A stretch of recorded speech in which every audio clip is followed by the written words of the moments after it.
Lección número 16 de Teología de las Misiones. Consagrémonos nuevamente al Espíritu Santo en este tiempo pascual. Recibe, oh Espíritu Santo, la consagración perfecta y absoluta de todo mi ser, que te hago en este día para que te dignes ser en adelante, en cada uno de los instantes de mi vida, en cada una de mis acciones, seas mi director, mi luz, mi guía, mi fuerza y todo el amor de mi corazón.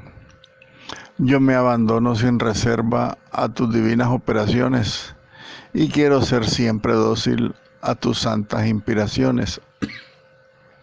Oh Espíritu Santo, dígnate formarme con María y en María, según el modelo de tu amado Jesús. Gloria al Padre Creador, gloria al Hijo Redentor, gloria al Espíritu Santo Santificador. Amén. En nuestra clase número 16, pues continuaremos conectándonos con el documento de la misión de la Iglesia en el capítulo 3, del cual ya hemos reflexionado la misión como tal, el concepto en el decreto adyentes y el testimonio. Ahora veamos la evangelización, la nueva evangelización que nos dice el Concilio Vaticano II.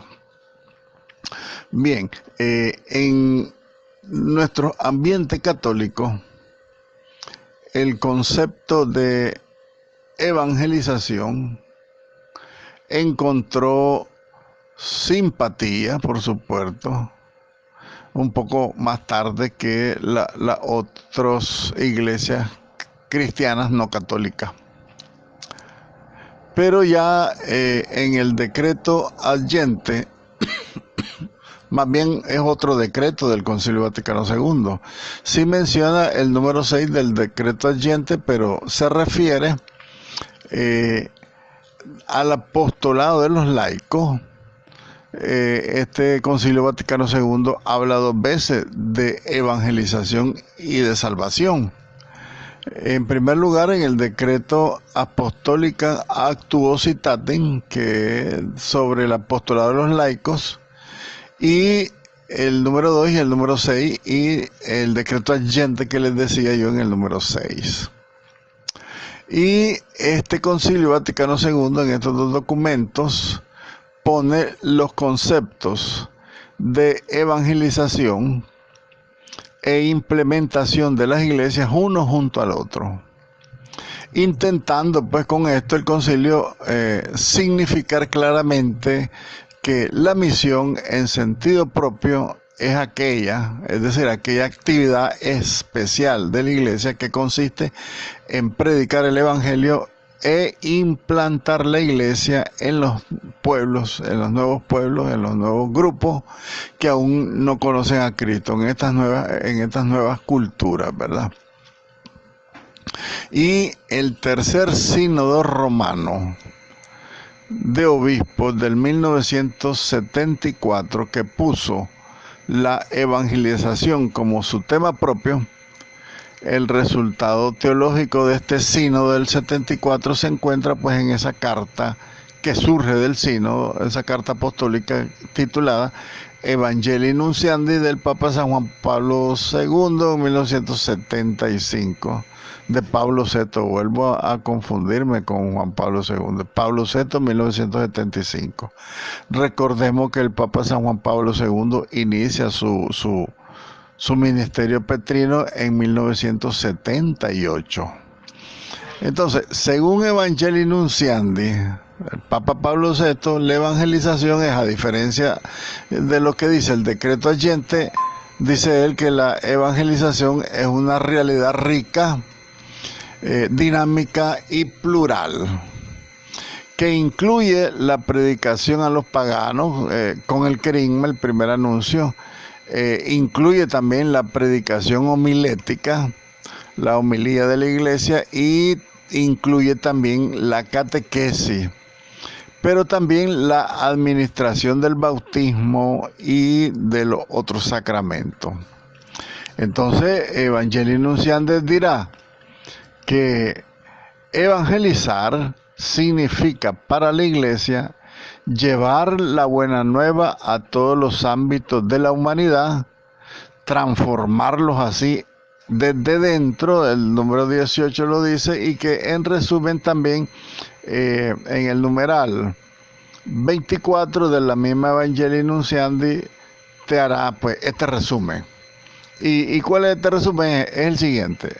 Evangelización incluye renovación interior, testimonio, anuncio expreso del mensaje, concordia, o sea, hablar incluso del ámbito social, la concordia, la fraternidad que dice el Papa Francisco, fraternidad universal, el ingreso en la comunidad, todo eso significa evangelizar, la recepción de los signos y los compromisos apostólicos. La recepción de los signos son los sacramentos. Entonces, evangelización, se las iba a decir yo ahí como en inglés. Evangelización incluye la autoevangelización también de la iglesia, porque la iglesia debe evangelizarse a sí misma con conversión permanente para poder así evangelizar al mundo con credibilidad, dice el Papa Pablo VI en el numeral 15 de la Evangelii Nuntiandi. Sigamos reflexionando sobre el Evangelii Nuntiandi. También Evangelii Nuntiandi dice que evangelización y misión no se solapan, no se empañan, no se cubren las espaldas, porque evangelización es el concepto más amplio que incluye la misión. Entonces, toda acción misionera es evangelización por ende, pero no al contrario. O sea que toda misión es evangelización, pero toda evangelización incluye no solamente la misión. En la evangelización está contenida la misión, la conversión, el testimonio, la concordia, la recepción de los sacramentos, los signos y el compromiso apostólico. ¿Verdad? Yo espero que no se me confundan, porque esto está hermoso. Entonces, toda acción misionera es evangelización, pero no lo contrario, dice el Papa. Ya se lo expliqué qué significa. Entonces, los conceptos de la evangelización son tres. Aquellos que no conocen ni a Cristo ni a su evangelio, estos son los receptores de la evangelización. Segundo lugar, aquellos que habiendo sido bautizados están completamente fuera del ámbito cristiano y que apenas conocen los fundamentos de la fe o no les gusta salir de su fe infantil. Ese es un segundo elemento o un segundo receptor de la evangelización. El primer receptor de la evangelización son los que no conocen a Cristo. El segundo, los que lo conocen ya bautizados, pero se han quedado con su fe infantil. Y en tercer lugar, otro receptor de la evangelización, dice el Papa en Evangelii Nuntiandi, que son aquellos que, siendo buenos cristianos, quieren profundizar y fortalecer y madurar su fe. En esto pues está bien diferenciado los tres diferentes destinatarios, podríamos decir, de la misión evangelizadora. Y está justificado entonces situar el objetivo misionero dentro de este amplio marco de la evangelización, porque no se hace justicia al escrito papal si se ve en él un distanciamiento del concepto de misión y de evangelización. Evangelii Nuntiandi dirá en el numeral 51 que desde el primer día de Pentecostés el programa fundamental de la iglesia fue predicar a Jesucristo y su evangelio a los que no lo conocen, y que el esfuerzo misionero de los apóstoles y de la iglesia primitiva ha tenido un carácter ejemplar, modelo de toda evangelización en todo el tiempo de la iglesia. Y este ejemplo apostólico de la iglesia primitiva también ha impregnado toda la historia de la iglesia. En este contexto aparece 4 veces la palabra primera evangelización en el Evangelio Nunciandi número 51 y 53. Recuerden que estamos hablando del modelo de evangelización con los apóstoles y la primera comunidad cristiana, y también bajo cuyo término claramente se quiere expresar la predicación misionera, pues en este contexto de que la primera evangelización ha impregnado toda la historia de la iglesia.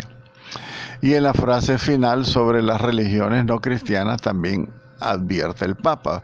Miren lo que dice el Papa en la fase final o el tiempo contemporáneo, podríamos decir, de la misión, de la pastoral de la iglesia. Se refiere a las religiones no cristianas, dice el Papa.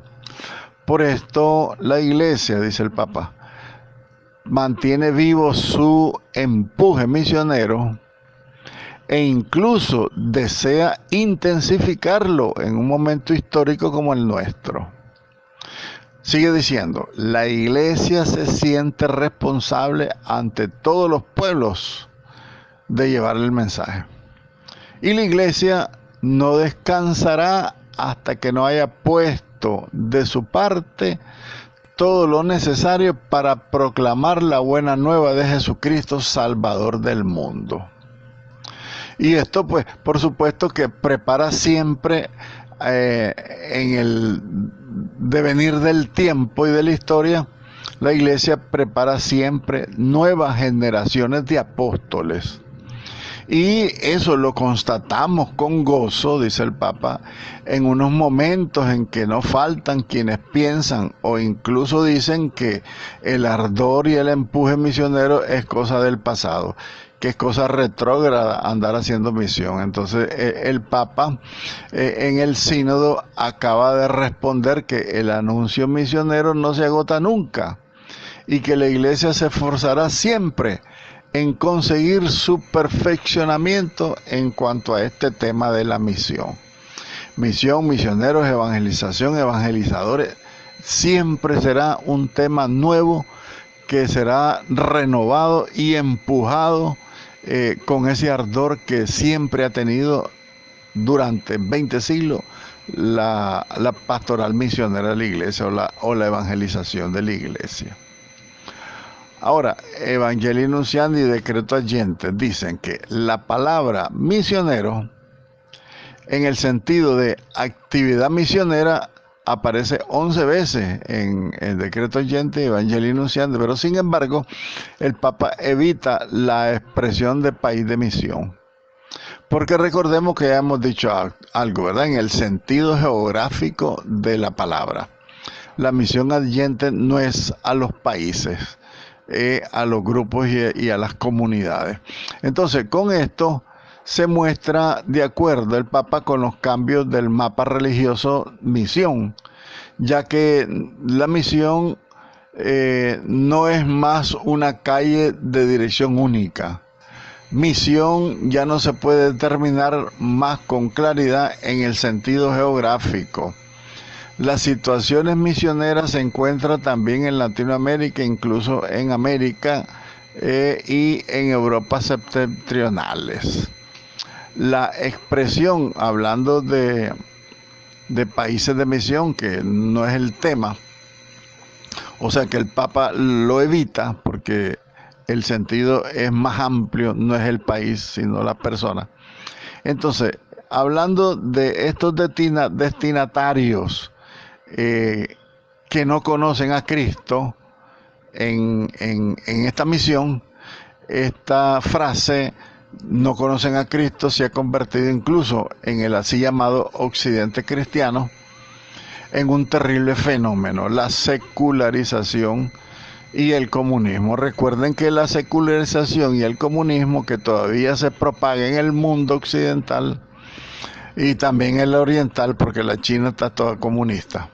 Entonces, sin embargo, la palabra misión en sentido geográfico, de alguna manera, por supuesto, sigue teniendo validez y no sin razón, ya que el carácter cristiano, por ejemplo, en el Japón es diferente, sigue siendo distinto al carácter cristiano de Alemania, de Francia, de España y de todos los países occidentales y también de la misma América. Entonces podemos hablar en ese sentido de países de misión por la diferencia de las culturas y los caracteres cristianos. Por su parte, la encíclica del Papa San Juan Pablo II, Redentoris Missio, la misión del Redentor con respecto a la evangelización, señala tres situaciones diferentes, ¿verdad? En la evangelización. Primera, la ya descrita en la misión adyente, que ya describimos, que es un poco a los no cristianos.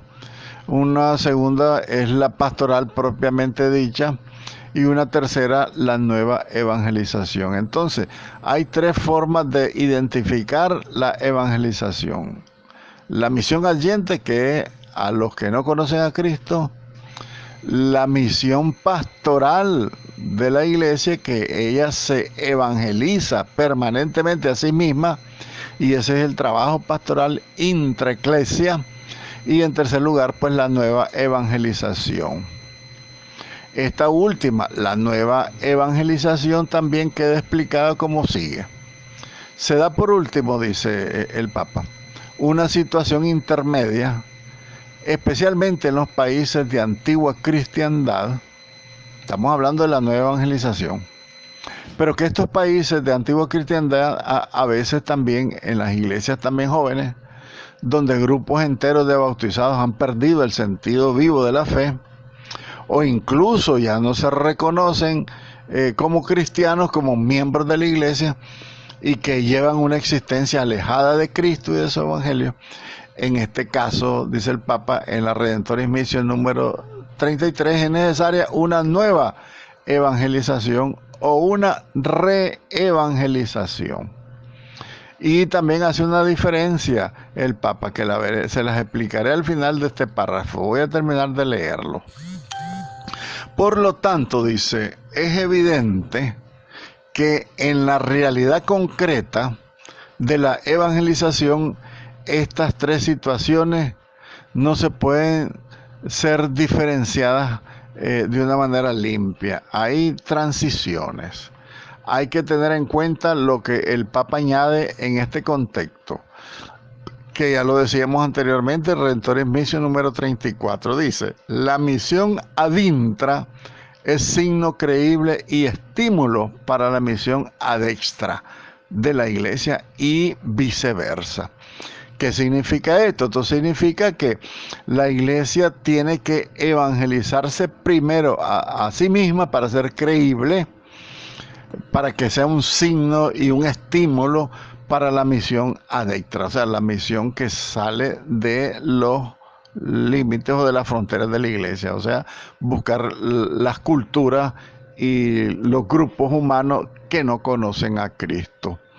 En este sentido, entonces, el Papa también quiere redefinir de dos maneras la evangelización en el contexto último en el que estamos viviendo contemporáneamente, en un mundo secularizado, totalmente influenciado por la descristianización y por el comunismo y por estas culturas que quieren sacar a Dios, el ateísmo práctico, digámoslo de alguna manera. Entonces el Papa redefine, pues, en estos momentos, cómo debe ser la evangelización. En primer lugar, debe ser una nueva evangelización para recalentar motores, digamos, a las iglesias jóvenes o que están en peligro de descarriarse o de descristianizarse.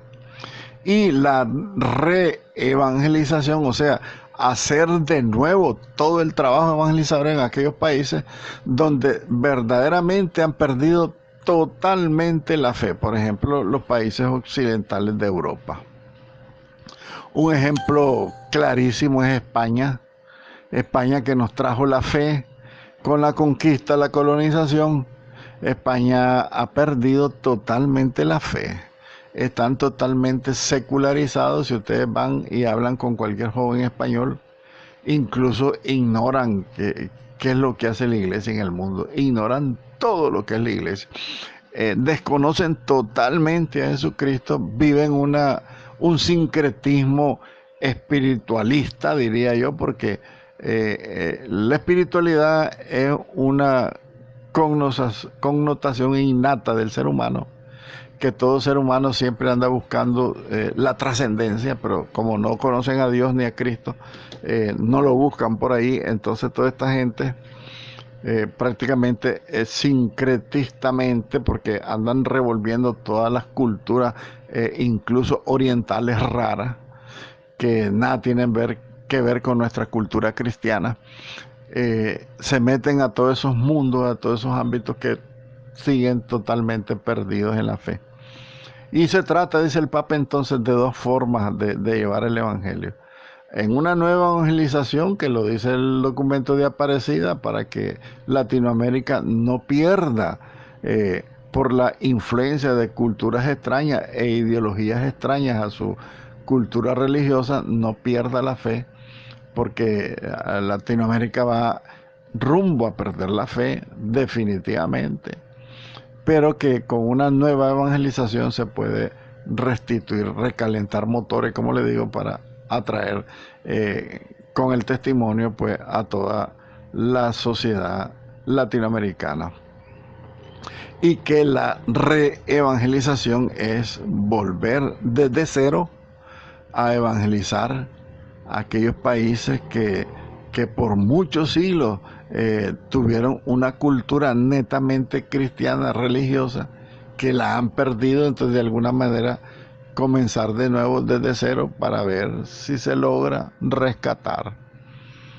Ciertamente en Europa occidental hay mucha ancianidad, es un mundo de ancianos, que el COVID se llevó a muchos. Sin embargo, pues en la edad, en la tercera edad, aún persiste, diría yo, algunos destellos de fe, pero que desgraciadamente las generaciones mayores no transmitieron la fe a sus nuevas generaciones, y por eso las nuevas generaciones totalmente son ateas. Totalmente, se los digo con conocimiento de causa, porque en mi descendencia española yo tengo dos sobrinos con los cuales yo tengo mucho contacto, y son totalmente desconocedores de la fe. Totalmente desconocen la fe, no les importa, no les interesa. No sienten atracción, más bien sienten la aversión que las ideologías extrañas les han inculcado a esas generaciones jóvenes. Muy bien, vamos a pasar al capítulo 4. El capítulo 4 está titulado, permítanme buscarlo, lo tengo en la página 87, voy a ubicarlo primero. Ok, ya lo tengo. Capítulo 4 trata, siempre por supuesto, en el tema de la misión. Y dice el capítulo 4 que la misión es cosa de toda la iglesia. Ese es el título del capítulo 4. Es cosa de toda la iglesia, porque es que a veces nosotros queremos separar un poco que la misión, no, a mí no me corresponde hacer misión. Es de todos la misión. Todo bautizado es miembro de la iglesia. Y toda la iglesia la formamos todos los bautizados. Entonces todos somos corresponsables de la labor misionera de la iglesia. Y este cuarto capítulo contiene 6 apartados. Creo que no lo vamos a ver todos porque son muy amplísimos, pero se los quiero señalar como a manera de resumen de todo el capítulo 4, aunque después nos introduzcamos un poco en algunos temas. El primer apartado es que la iglesia en su conjunto es misionera. En segundo término, la parte misionera de los laicos. Ahí voy a hacer una referencia más amplia, que es la que nos compete a nosotros. En tercer término, la comunidad como comunidad misionera, o sea, todo, fíjense ustedes que incluso entender la comunidad en el sentido amplio de la definición de lo que es la iglesia, y ponerle un par de ejemplos. La parroquia, por ejemplo, todos los que pertenecemos a la parroquia somos la comunidad. Entonces, toda parroquia es misionera, donde hay un sacerdote a cargo de una parroquia. Ampliemos un poquito más el abanico. Donde hay un obispo, hay una diócesis. Y en el caso nuestro, que es arquidiócesis, porque es la parte más grande del país, cada diócesis con su obispo es una comunidad, y que la iglesia la llama iglesia particular, porque está dirigida por un obispo, un sucesor de los apóstoles. Por eso es que se llama iglesia particular, porque los obispos son sucesores de los apóstoles. Miren qué bonito cómo tenemos que entender lo que es la comunidad de la iglesia. En primero, la comunidad humana, que es todos los cristianos del mundo entero a la cabeza del Papa. Después, la iglesia particular es una comunidad completa, la arquidiócesis y la diócesis a la cabeza de un obispo. Esa es una comunidad también misionera. Y la parroquia, en tercer ámbito, que es el ámbito más reducido, toda la parroquia es una comunidad. Y como comunidad, la parroquia debe ser misionera, porque recuerden que ontológicamente la misión es un contenido esencial, pues, de lo que es la iglesia. La iglesia está para hacer misión. La iglesia está para salvar al hombre. La iglesia está para anunciar el evangelio. La iglesia está para la salvación de toda la humanidad. Entonces, en ese sentido, todos somos corresponsables. En este numeral 3, como comunidad, somos misioneros. Después viene especificando, pues, un poco reduciendo más el terreno, y el capítulo 4 te habla en el cuarto elemento de las órdenes religiosas y las sociedades misioneras, que también son hermandades llamadas a hacer misión. Después, un poco la obra de ayuda a las misiones. Roma tiene un dicasterio para las obras misioneras pontificias, que son los lugares o los grupos o las mismas obras que sirven para apoyar a las misiones. Las obras misioneras pontificias son los que ayudan a los misioneros del mundo entero. Les quiero poner un ejemplo. Las personas latinoamericanas, por ejemplo, que quieren ir al África, por ejemplo, tenés que ir a conectarte con las obras misioneras pontificias ahí en Roma para que te ayuden. ¿De qué manera te van a ayudar? No es que te van a dar un montón de reales, por supuesto, si la iglesia es pobre. Se refiere a enseñarte las culturas donde vas a ir a hacer misión, a enseñarte incluso el idioma donde vas a ir a hacer misión. Entonces, esos son lugares de subsidio para las misiones. Eso se llaman las obras en ayuda a las misiones, las obras pontificias misioneras. Y en todos los países existen. Lo que pasa es que en nuestros países no se mira mucho el aporte que hacen las obras misioneras pontificias de cada diócesis, porque en primer lugar, pues, mandan el dinero a Roma para las obras misioneras pontificias. Acuérdense que siempre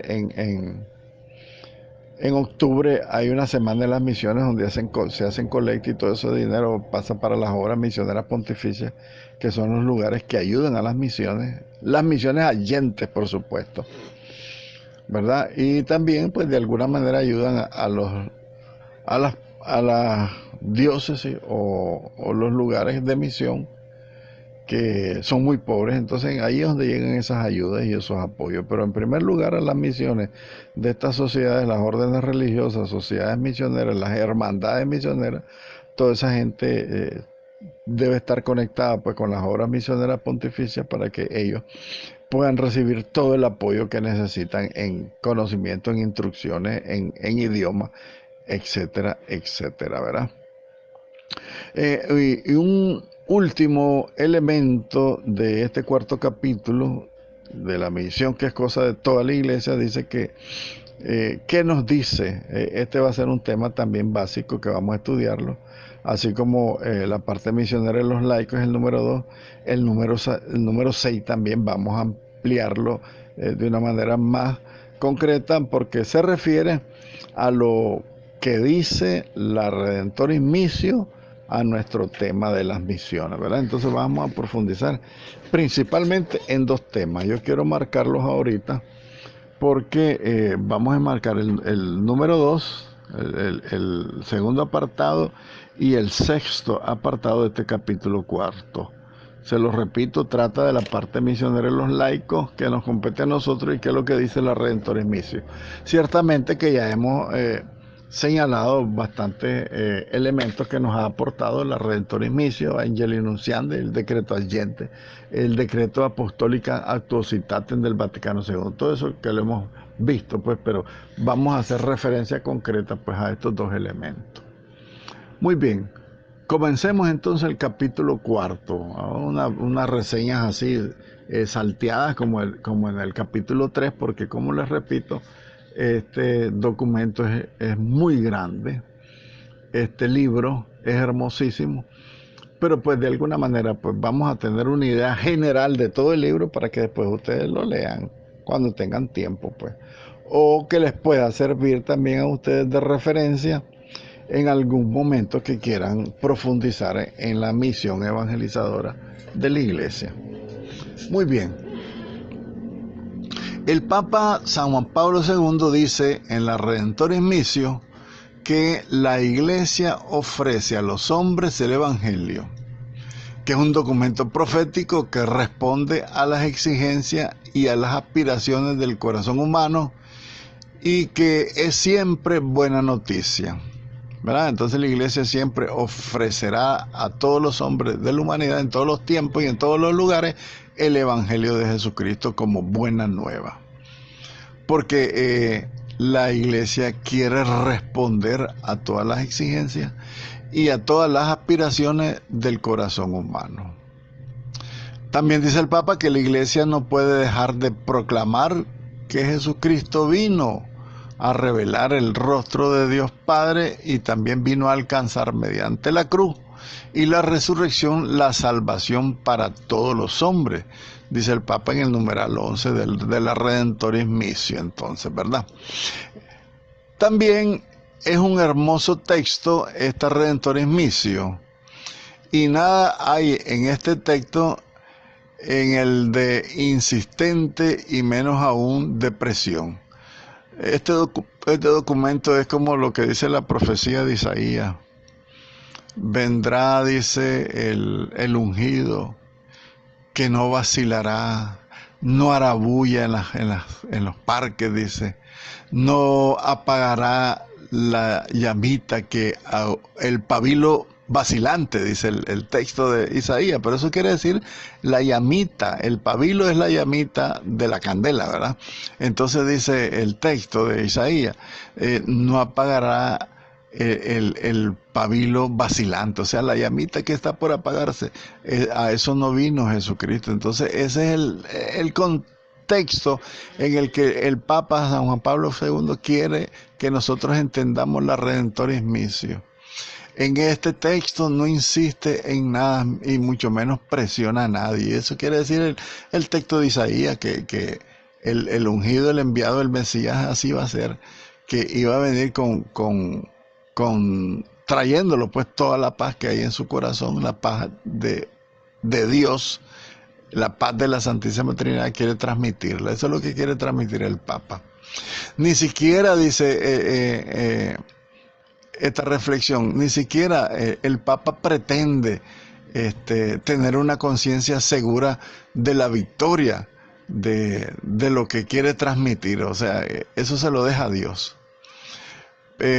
A nosotros solamente nos toca esforzarnos en esto para que también toquemos los tambores de la victoria de una forma correspondiente, ¿verdad? Los tambores, digamos así, del anuncio de este evangelio, de este Jesucristo como buena nueva, pero el Papa Francisco lo resume con una palabra muy bonita, muy llena de paz. Dice: la iglesia transmite la fe por atracción, porque la fe no se puede transmitir ni con violencia, ni con las armas, ni con un palo en la mano, sino que es por atracción. Y esto es lo que quiere expresar el Papa en el Redemptoris Missio, pues el numeral 11.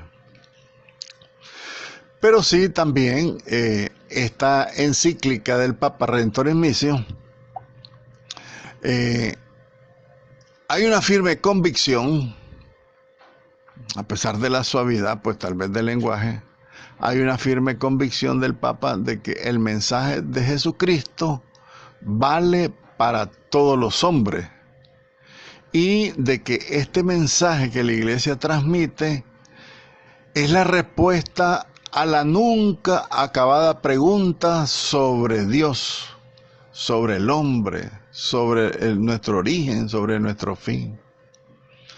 De que nosotros también, es un anuncio, el Papa revela y da respuesta a todas las inquietudes del corazón humano, de las aspiraciones a Dios, y que también está convencido de que todos nosotros los cristianos tenemos en Jesucristo la esperanza de que nuestra vida, aunque sea dura para algunos que otros, encontraremos en Jesucristo la plenitud de la resurrección, en la propia resurrección de Jesucristo, que acabamos de celebrar hace un par de días y que estamos celebrando en toda la octava de Pascua. Si ustedes van a misa todos estos días, en esta semana de Pascua, todos los días se canta el Gloria. Es por eso, porque estamos celebrando la Pascua. La Pascua la celebramos 50 días hasta Pentecostés. Por lo tanto, entonces, esta encíclica Redemptoris Missio del Papa San Juan Pablo II es un mensaje profético que vale la pena seguir anunciando. Es un mensaje absolutamente seguro, porque descansa en el corazón del Padre. Ay, qué lindo, es precioso. Ok, primer punto del capítulo 4. La iglesia en su conjunto es misionera. Cualquier persona que lea, hombre, se los voy a enviar para que lo leamos. Permítanme anotarlo. La Redemptoris Missio, ya me falló el lapicero, permítanme. Redemptoris Missio número 11. Se lo voy a mandar terminando esta clase de hoy. Entonces dice la reflexión que todos los que leamos la Redemptoris Missio, que es el tema principal de esta introducción a que la iglesia en su conjunto es misionera, apenas se nos podrá, una vez que nosotros leamos ese texto, apenas se nos va a poder ocurrir preguntar qué se entiende aquí por iglesia. Son todos los que se sienten tocados por el anuncio de Cristo. Eso es ser iglesia. Es una definición de ser iglesia, entonces, de la Redemptoris Missio número 11. Todos somos iglesia, todos los que nos sentimos tocados por el anuncio de Cristo, todos los que creemos en su amor, todos los que tenemos esperanza y que queremos transmitir esa esperanza a otros. Eso es ser iglesia. Así se sigue diciendo en el mismo párrafo de este Redemptoris Missio número 11. Dice: la iglesia, y en ella todo cristiano, no puede esconder ni conservar para sí mismo la novedad y la riqueza recibida de la divina bondad para ser comunicada a todos los hombres, de todo el mundo y de todos los tiempos. Entonces, la esencia del ser cristiano prohíbe, por lo tanto, limitar la tarea misionera. Por esencia, nosotros como cristianos no podemos limitar la tarea misionera de la iglesia. Y no la podemos limitar solo a los misioneros enviados para una primera evangelización. También no podemos limitar la evangelización a la jerarquía, al clero, a las iglesias locales de otros lugares o a los países de misión. Nosotros no podemos limitar la misión de la iglesia a estos marcos, al marco de la jerarquía, al marco de los misioneros enviados, de las congregaciones misioneras religiosas misioneras, y tampoco lo podemos limitar a los países de misión. En los Hechos de los Apóstoles, cuando el Sanedrín quiso prohibir a los apóstoles Pedro y Juan hablar a nadie de este hombre, dijo el Sanedrín, se opusieron los apóstoles con total vehemencia a esta impertinencia de este Sanedrín hipócrita, malvado y perverso. Pero ellos no lo basaron en la misión recibida del resucitado, los discípulos, sino que ellos basaron su impulso misionero a su propia experiencia cristiana personal, porque dicen los discípulos, principalmente Pedro y Juan, nos es imposible callar sobre lo que hemos visto y oído.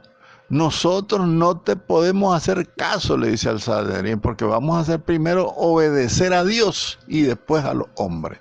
Ese impulso misionero nacía de que ellos eran testigos, no solamente porque fueron enviados por Jesucristo el día de su ascensión.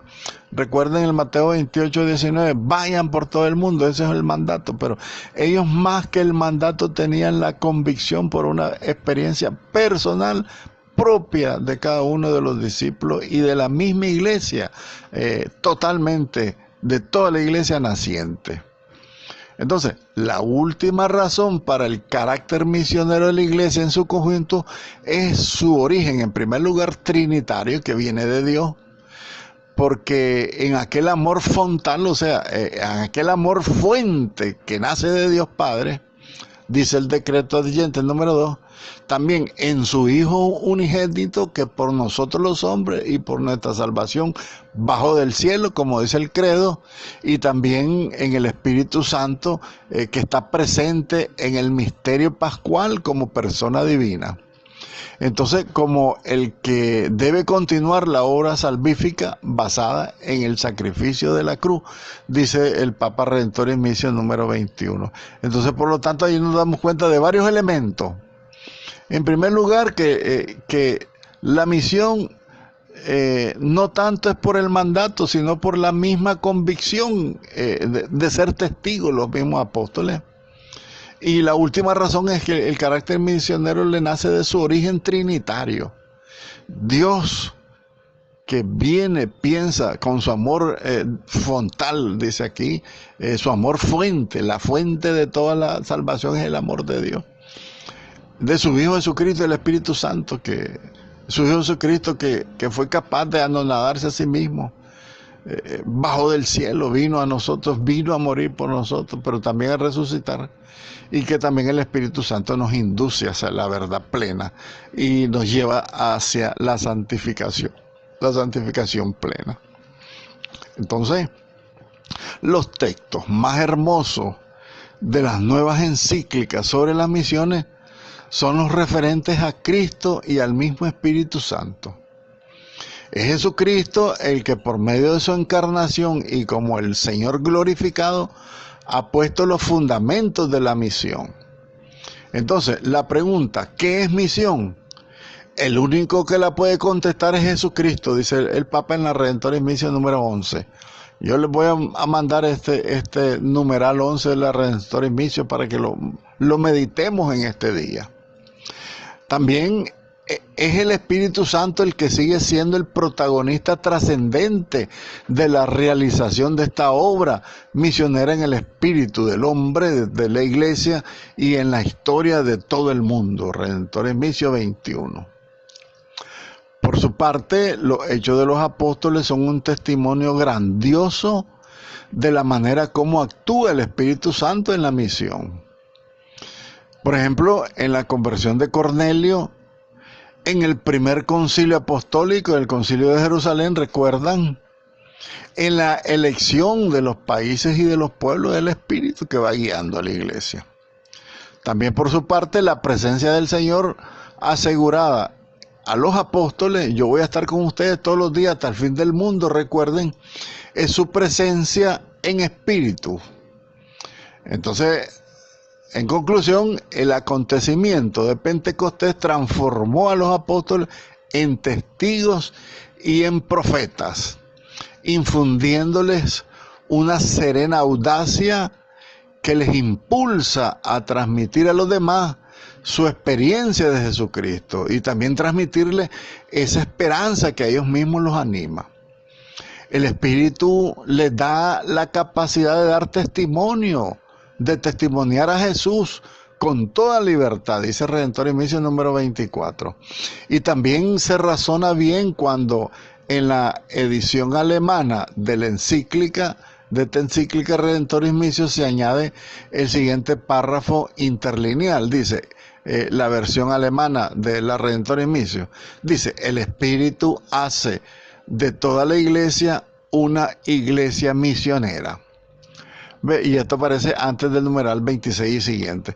Cuando el Concilio Vaticano II pone a la iglesia como esencialmente misionera en el decreto Agente número 2, y la tradición alemana interpreta este ser misionera de la iglesia como enviada al mundo para hacer misión, su razón teológica entonces se funda en las misiones trinitarias, prácticamente en las experiencias de las jóvenes iglesias, ¿verdad? Y se ha experimentado esta riqueza, pues, de el sentido de pertenencia a una iglesia esencialmente misionera, dice el Concilio Vaticano II.